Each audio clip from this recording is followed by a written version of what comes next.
2015 मसीह महाप्रभु जगन्नाथंकर नवकलवर समय रे केंद्र मंत्री श्रीयुक्त नितिन गडकरी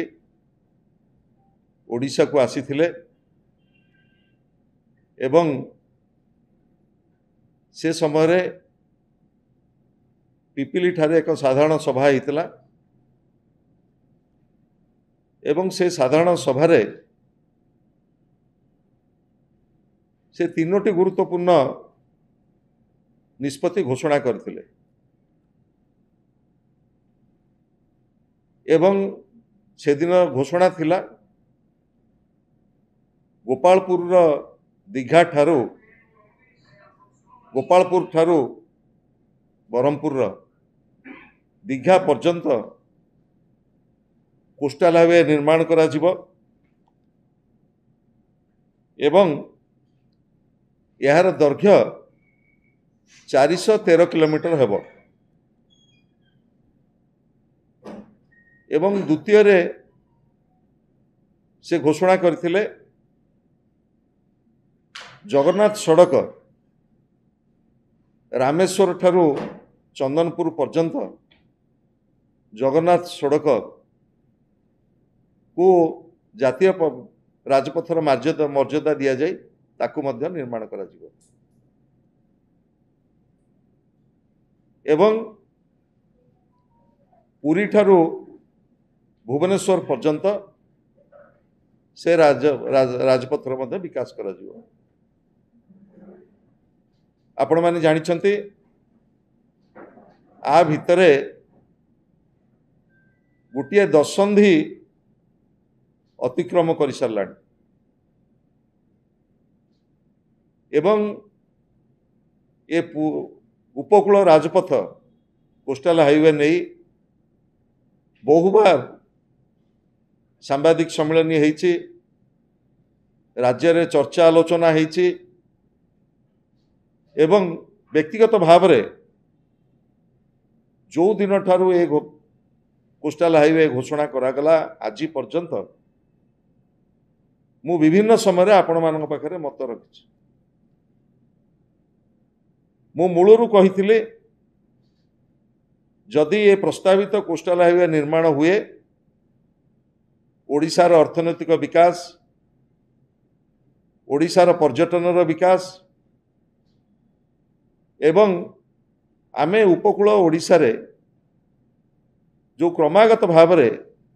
प्राकृतिक विपर्यय बात्या को जो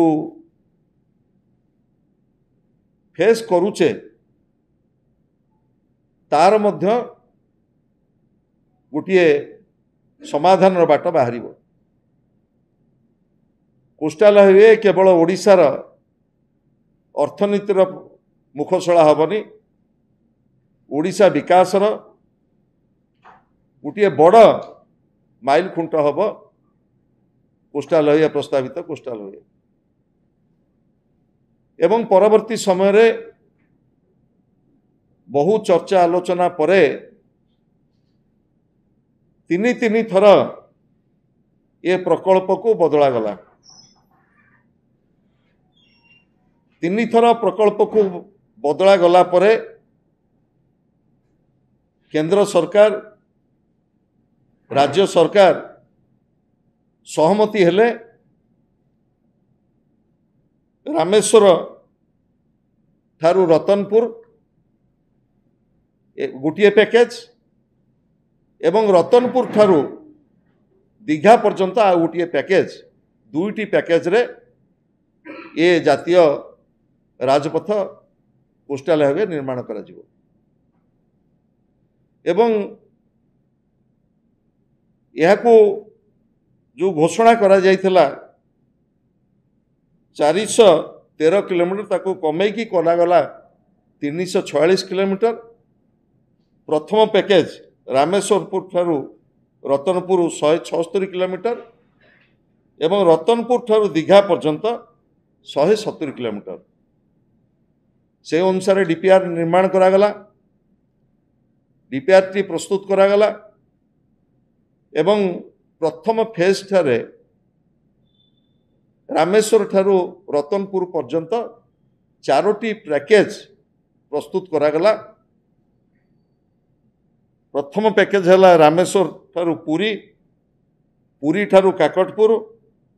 काकटपुर ठारू एरसमा एवं एरसमा ठारू रतनपुर। ये 4टी पैकेज को टेंडर आह्वान करागला एवं टेंडर आह्वान कला गला बेले किछि जमी अधिग्रहणर समस्या रही काकटपुर एरसमा जो पैकेज टी प्रथम पर्यायर जो 176 किलोमीटर जो पैकेज भितर काकटपुर एरसमाटा को रखी दिगला एवं अन्य 3टी पैकेज पैकेज 1, पैकेज 2 एवं पैकेज 4 तार टेंडर आह्वान करागला। दीर्घ 10 वर्ष परे फास्ट फेज, किंतु दुर्भाग्यर कथा 4 दिन तले यही जो उच्च अभिलषित ये जो भारतमाला प्रोजेक्ट जो संदेह मु सेतेबेले प्रकाश करथिली आज मध्य आपण माने आपणकर यूट्यूब रे देखि परिबे सेतेबेले मोर जो उद्वेग थिला से उद्वेग आज। जदि आपंक आम भिडी भल लगा तेब आम चैनल को लाइक, शेयर और सब्सक्राइब करने को जमा भी भूलु नहीं।